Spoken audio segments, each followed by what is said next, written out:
Assalamualaikum warahmatullahi wabarakatuh. Kita jumpa lagi dalam belajar fisika di rumah dengan saya Pak Amin Sukarjo. Sebelum saya lanjutkan materi berikutnya, saya mengucapkan terima kasih kepada Bang Nicholas Ardi yang telah mengkoreksi pembelajaran sebelumnya, yaitu adanya pekerjaan saya yang salah. Nah, sebetulnya tidak salah secara ekstrim hanya karena kurang angka kuadrat. Tapi terima kasih, Bang Ardi. Berarti ada yang memperhatikan, ya kan? Jadi ini seharusnya dikuadratkan. Nah, sehingga ini masih ada angka 2-nya. Oke, sehingga di sini adalah 20 sekon. Oke. Saya saja pernah salah, ya kan? Jadi siapapun kalau ada soal fisika jangan takut untuk berbuat kesalahan. Jadi keberanian untuk mengerjakan soal itu sudah bagian dari belajar itu sendiri. Baik, kita lanjutkan materi berikutnya, yaitu tentang gerak harmonis sederhana. Gerak harmonis sederhana. Apa itu yang dimaksud dengan gerak harmonis sederhana? Kita ambil contoh, misalnya sebuah benda digantungkan pakai tali gitu. Kemudian dia digeser sini, kemudian dilepaskan, nah, maka dia akan berayun. Ini contoh yang paling sederhana. Nah, benda ini akan selalu bergerak bolak-balik. Nah, ini contoh yang paling sederhana dari gerak harmonis sederhana. Kenapa dikatakan harmonis? Karena dia akan selalu bergerak bolak-balik dengan jarak yang mendekati sama. Ini kalau idealnya, tanpa ada gesekan.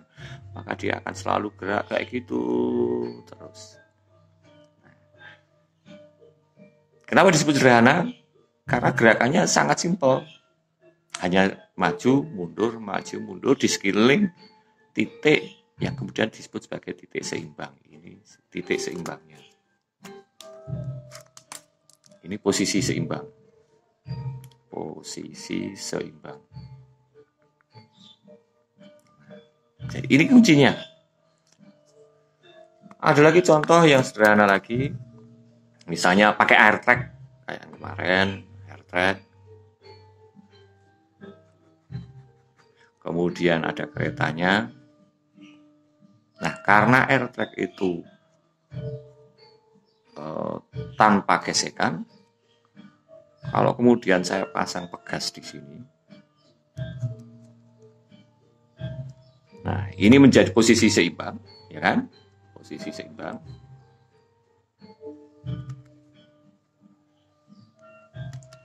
Begitu benda atau kereta ini kita geser ke sini,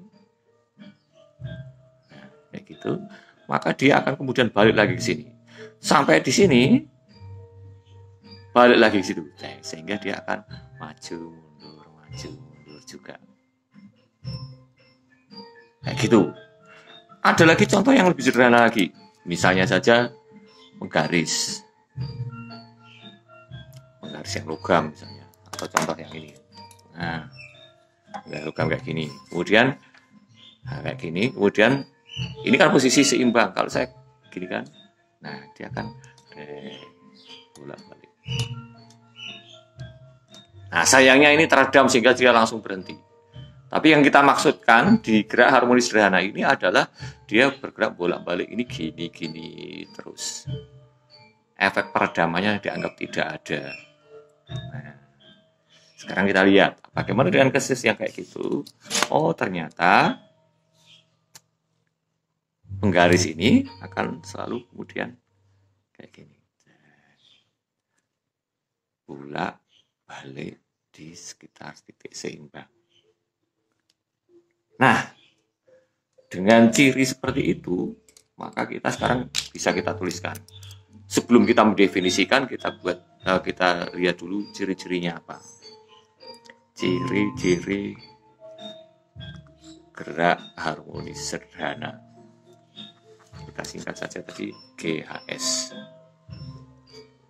Gerak harmonis sederhana. Yang pertama, dia selalu bergerak bolak-balik di sekitar titik seimbang. Bergerak bolak-balik di sekitar titik seimbang.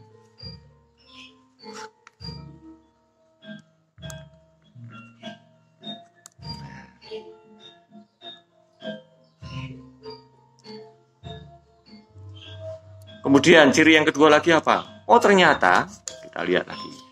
Pada saat benda bergeser ke sana, atau kita sebut saja namanya melakukan simpangan.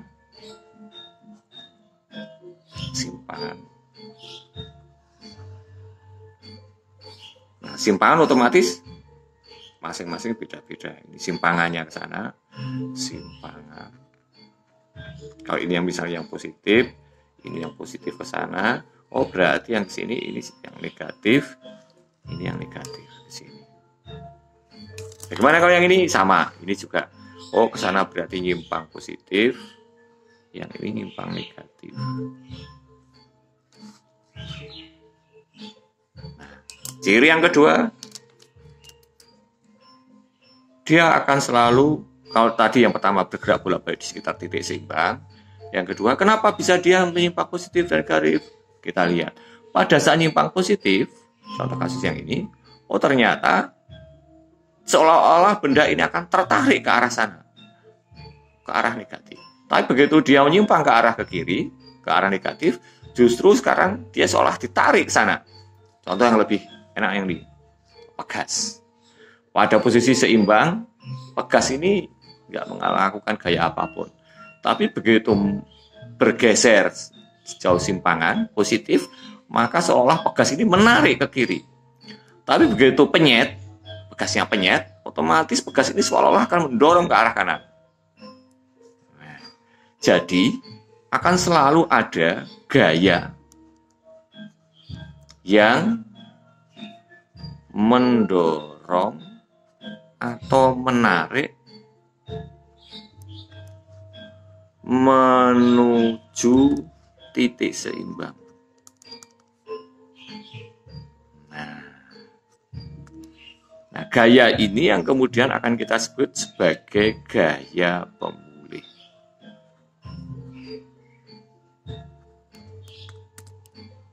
Ini yang harus kita garis bawahi, karena ini unsur pentingnya. Sebuah gerak harmonis sederhana harus memiliki gaya pemulih.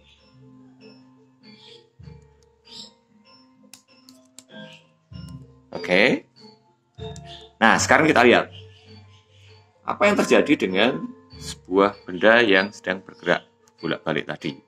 Contoh yang sederhana adalah sekarang pegas tadi tidak horizontal, tapi sekarang kita buat pegas yang digantung.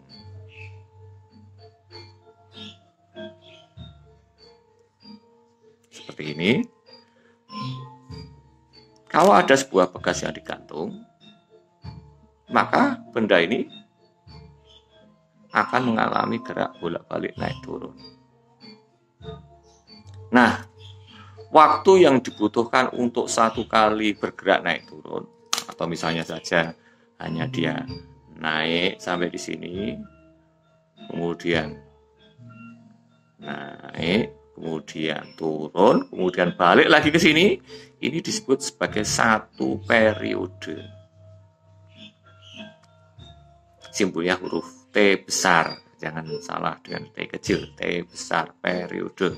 Jadi periode itu apa? Periode adalah waktu satu kali gerak bolak-balik. Apakah harus selalu dari tengah? Tidak. Bisa jadi dari simpangan terjauh di sini, kemudian sampai di simpangan terjauh di bawah, di atas, kemudian balik lagi sini. Ini juga satu periode. Atau dari sini, kemudian ke bawah, kemudian naik. Yang jelas, dia bolak-balik, satu kali gerak bolak-balik. Kalau yang udah mulai dari tengah, ya naik dulu misalnya, kemudian nyimpang sampai di sini, kemudian balik lagi posisi seimbang. Ini disebut satu periode waktu yang dibutuhkan untuk satu kali gerak bolak-balik. Bahasa gampangnya seperti itu. Bagaimana dengan kalau dia bergerak bolak-balik dalam satu satuan waktu tertentu? Ini yang kemudian disebut sebagai besaran frekuensi.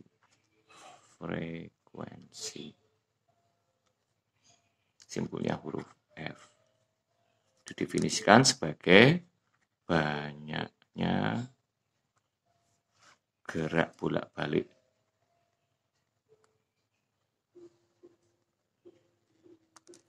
dalam selang waktu tertentu.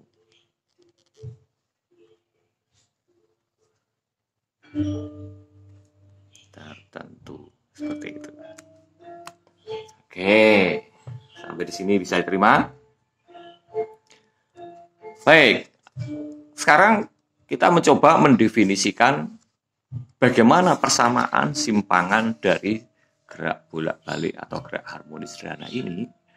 Untuk lebih mudahnya, kita pakai sistem pegas, benda yang digantungkan oleh pegas dengan posisi vertikal.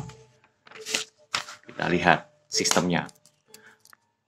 Jika saya andaikan ada sebuah benda yang digantungkan seperti ini, kemudian kita ayunkan, kan dia akan bolak-balik gini. Tapi kalau saya gambarkan ke sampingnya, maka akan diperoleh seperti ini.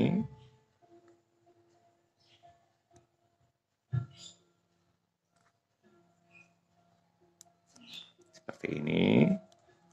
Kemudian semakin naik ke atas,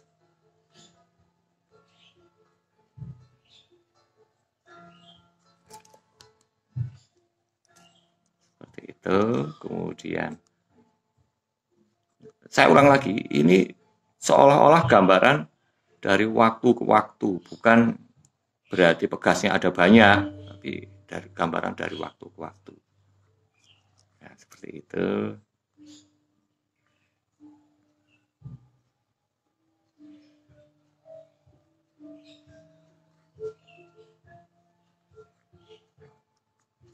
Seperti ini.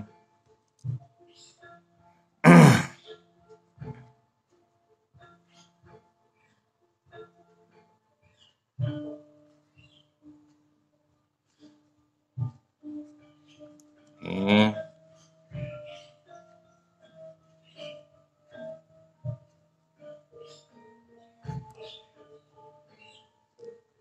Nah, ini.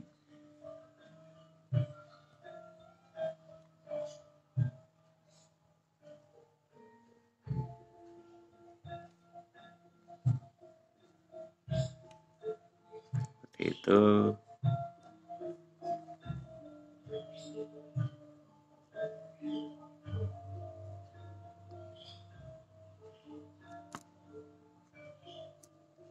Oke, sampai di sini. Oh, tambah satu lagi.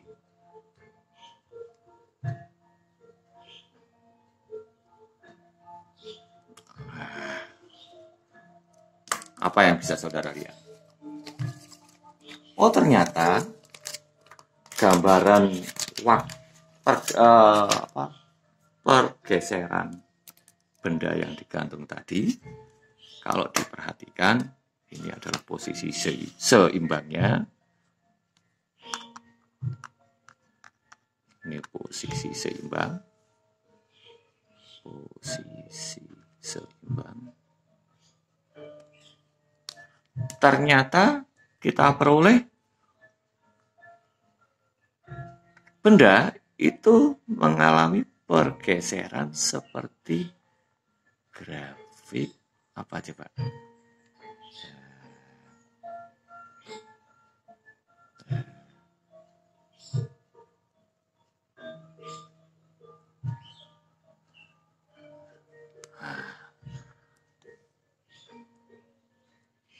Grafik fungsi sinus. Nah, keren kan?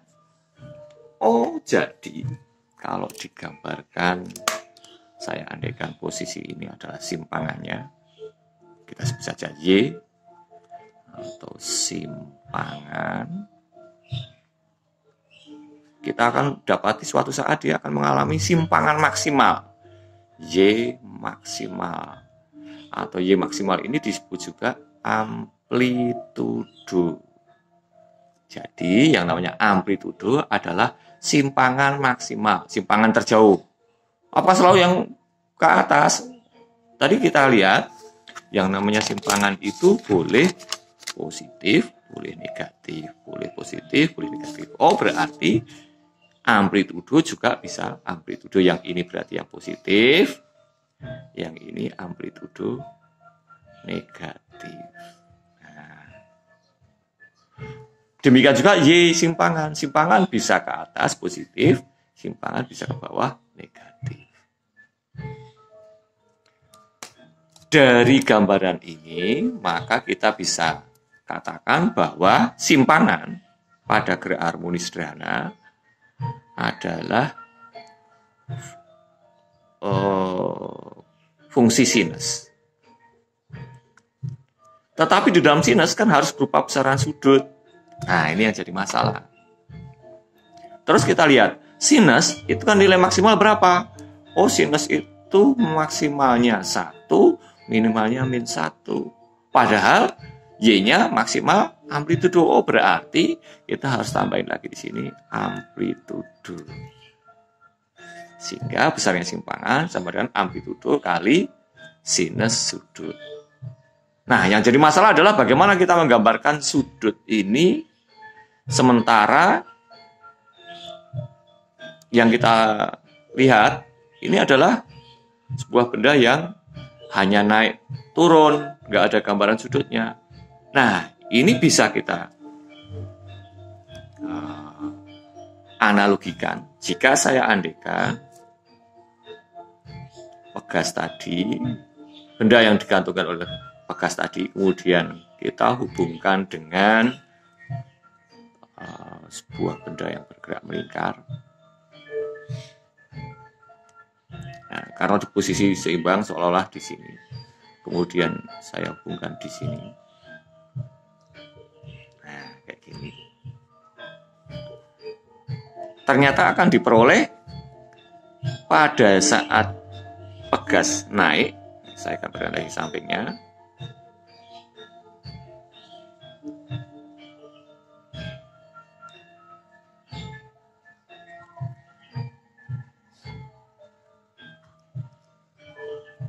Nah,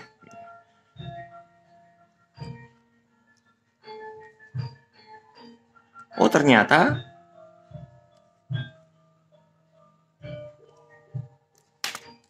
nilai simpangan. Aduh, ini kesalahan terbesar adalah tidak in scale ya kan. Tidak in scale. Aduh, maaf. Tadi buru-buru. Ini posisi seimbang, jadi ini adalah simpangannya Y. Oh, ternyata simpangan di situ sama dengan komponen di sini Y. Sementara jarak dari sini ke sini adalah R besar. Nah, kalau sampai di maksimal, gimana terjadi? Saya andaikan sekarang di posisi maksimal.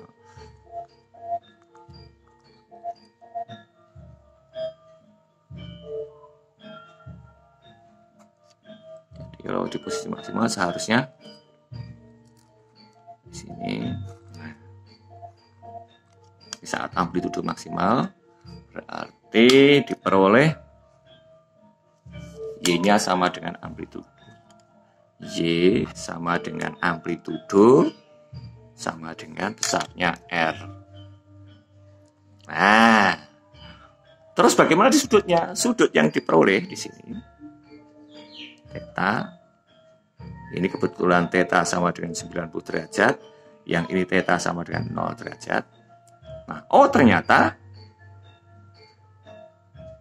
besarnya Y, kalau theta di situ berarti theta sama dengan di sini, ini R, oh berarti Y per R sama dengan sinus theta. Ya kan? Paham maksudnya?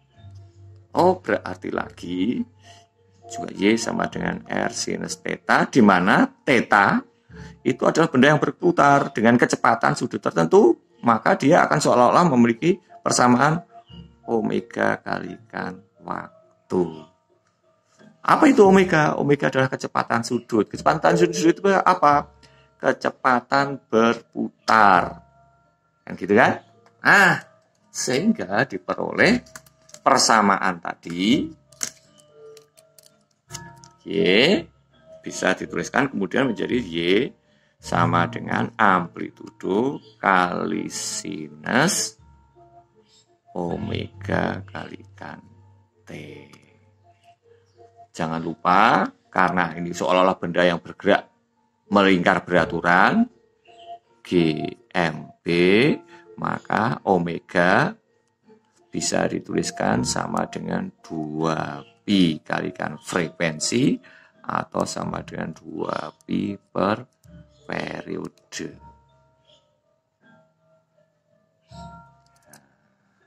Sampai di sini bisa terima.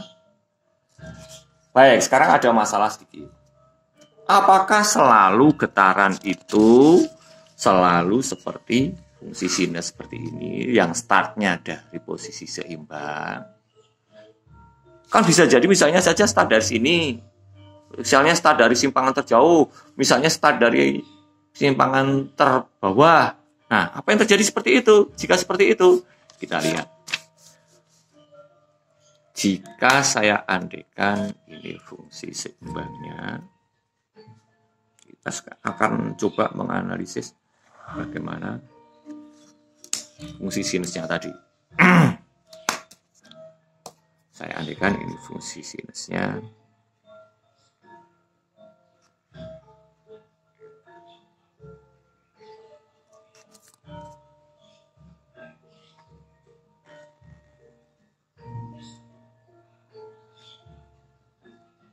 Nah, seperti ini. Ini adalah 0, pi, 2pi, 3pi. Oh, jadi ingat. Kenapa ini satuannya kok pakai pi? Maaf, besarnya kok pi, bukan seharusnya ini kan kalau pakai derajat kan 180 derajat, 360 derajat. Nah, di gerak melingkar, diulang, satuan sudut tidak boleh pakai derajat, tapi satuannya harus radian. Jangan lupa itu akan, yang itu nggak boleh berubah lagi. Kita lihat, kalau fungsi sinus, sinusnya start dari sini, saat sudut 0, memang benar ini akan menjadi Y sama dengan A sinus omega kalikan T. Tapi bagaimana sekarang kalau saya andaikan seolah-olah geser ke sini? Startnya mulai dari sini. Nah, mulai dari sini. Kalau mulai dari sini, saya andaikan saya tutup. Nah, dengan pergeseran sejauh theta 0, nah, saya taruh di sini, saya ganti di sini, atau di sini tulis di sini theta 0 supaya kelihatan. Seperti ini, seolah-olah sinusnya maju theta 0, ya kan? Oh, berarti kalau maju kayak gitu, maka ini menjadi Y sama dengan A sinus kurung buka omega T plus theta 0. Jadi saat T-nya waktunya 0, dia seolah-olah sudah ada sudut sebesar theta 0. Gitu loh caranya berpikir. Enak kan? Saat dia seorang. Jadi seolah-olah kalau maju kayak gini, maka mengkoreksinya di bagian sudutnya awal. Apa yang terjadi sekarang kalau majunya sampai di pas di pi per 2 atau 90 derajat? Kita hafalnya sudut 90 derajat. Oh, kalau maju pi per 2, maka ini persamaannya menjadi Y sama dengan A sinus omega T plus pi per 2. Oh, tapi ini kan mirip dengan fungsi cos, Pak. Ya benar. Memang yang namanya cos itu adalah sinus yang maju sebesar 90 derajat. Nah, ini juga bisa dituliskan menjadi sama dengan A cosinus omega T. Oh, jadi fungsi cos adalah fungsi sin yang maju sebesar pi per 2 derajat. Enak kan? Belajar fisika itu asik kayak gini. Kalau kita tahu fisika matematikanya, kita lebih paham. Nah, apa yang terjadi sekarang kalau majunya lebih ekstrim lagi? Sekian. Kalau maju di sini, kayak gini. Oh, ini kan sama saja dengan maju sampai sebesar pi. Oh, berarti persamaannya menjadi Y sama dengan A sinus omega T plus pi. Nah, oh ternyata lagi, oh ini seolah-olah fungsi sinus yang mulai dari negatif dulu. Oh, berarti bisa tuliskan juga sama dengan minus A sinus omega T. Paham nggak? Kenapa negatif? Langsung negatif, karena ini arahnya ke bawah langsung dulu. Nah, sehingga persamaan menjadi Y sama dengan minus A sinus omega T. Bikin ekstrim lagi. Sekarang bagaimana yang di sini? Balik lagi. Bagaimana sekarang yang di sini? Kalau start dari sini, otomatis menjadi Y sama dengan A sinus omega T. Maju berapa nih? Pi 1/2 tambah 1/2 3/2 pi.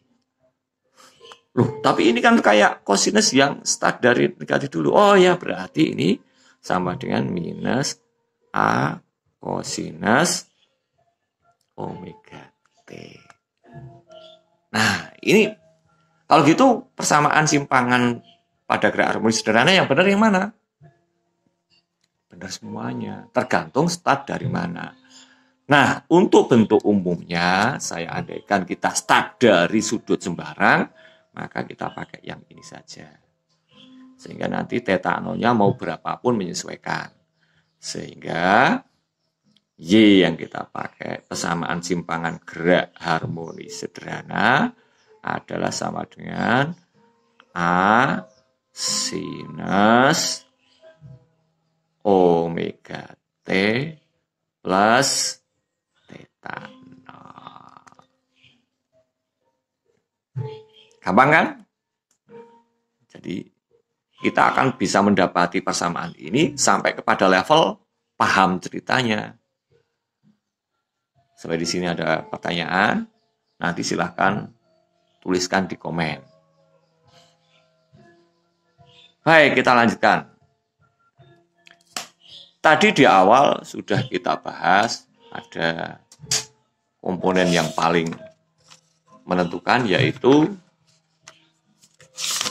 kita lihat adanya gaya yang mendorong atau menarik menuju titik seimbang atau gaya pemulih.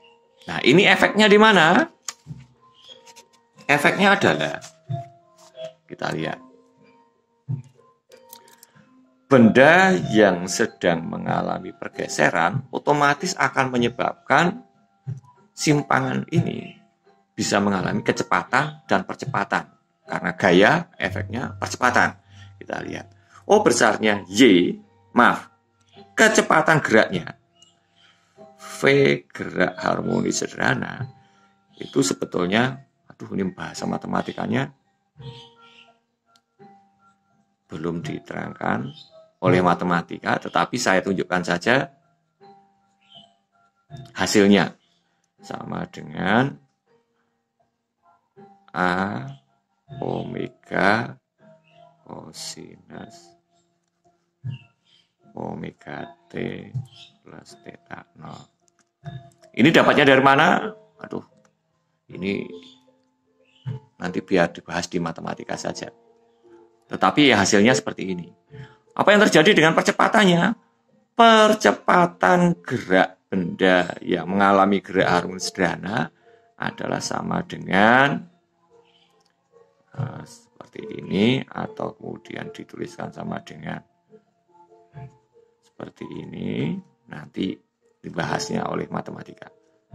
Minus, ada minusnya, omega kuadrat kalikan A sinus omega T plus theta 0. Nah, ini kan sama dengan Y itu sendiri, sehingga bisa tuliskan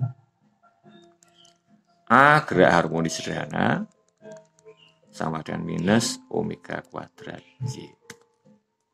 Nah, ini kuncinya. Oh, jadi jika ada pegas tadi yang dipasangkan di kereta yang diletakkan di atas air track, benda bermasa M, kita lihat supaya gampang. Seandainya ini posisi seimbang, kemudian apa yang terjadi pada saat dia bergeser ke arah sini? Bergeser sejauh Y. Ini posisi seimbang. Oh, pada saat dia bergeser sejauh Y, ternyata pegas seolah-olah akan menyeret ke arah belakang. Ini F-nya pegas. F pegas. Demikian juga pada saat pegas penyet, sampai di sini, bendanya, ini pegasnya penyet gini. Ternyata saat nyimpang ke kiri, Y ke kiri, Y negatif, maka F-nya ke kanan. F pegas. Oh, berarti karena F pegas selalu menarik atau mendorong menuju ke posisi seimbang, maka F pegas berperan sebagai F pemulih. Jadi setiap benda yang bergetar pasti punya F pemulih. Sehingga supaya bisa kita tahu cara menyelesaikan suatu permasalahan, misalnya ini tentukan berapa periodenya kalau ada sebuah pegas dengan kekuatan tertentu K, maka kita cari siapa yang berperan sebagai gaya pemulih. Oh, ternyata dalam kasus ini adalah F pegas. Oh, kalau gitu F pegas sama dengan gaya pemulih. Nah, sehingga dari gaya pemulih tersebut kita bisa mendapati F pemulih sama dengan, ini kan tetap harus sesuai dengan hukum Newton. Kita terapkan hukum kedua Newton. F pemulih harus sama dengan massa benda kali A gerak harmonis sederhana. A gerak harmonis sederhana mana? Yang ini tadi.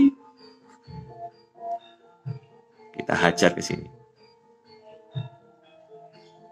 Sehingga kita lihat pada kasus ini F pegas sama dengan F pemulih sama dengan F pegas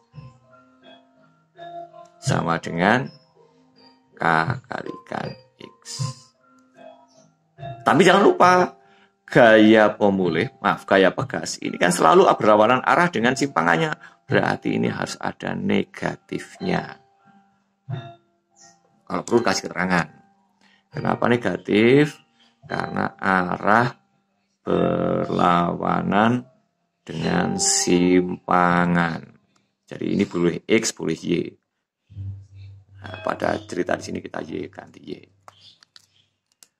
Sama dengan massa kali A gerak harmonis sederhana itu ini, sehingga sama dengan minus omega kuadrat Y.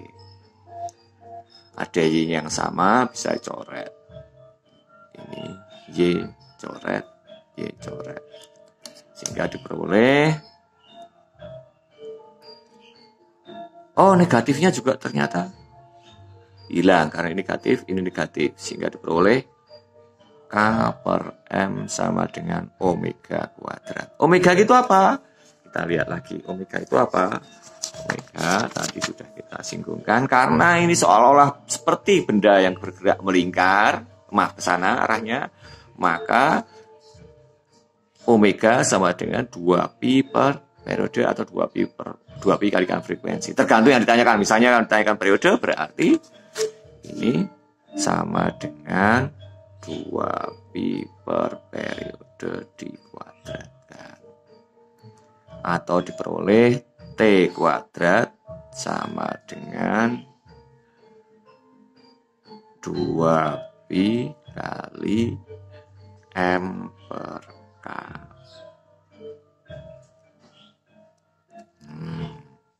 Jadi artinya adalah jika masanya semakin besar, maka periodenya juga semakin besar. Atau kalau K, konstanta pegas. Konstanta pegas itu tingkat kekakuan pegas. Kalau pegas semakin kaku, maka periodenya semakin kecil. Periode semakin kecil artinya bergeraknya semakin cepat. Masa semakin besar, periode semakin besar, artinya gerakannya semakin lambat. Jadi seperti itulah contoh yang sederhana dari gerak harmonis sederhana. Kita akhiri, sampai jumpa di bab berikutnya. Assalamualaikum warahmatullahi wabarakatuh. Sampai jumpa. Terima kasih.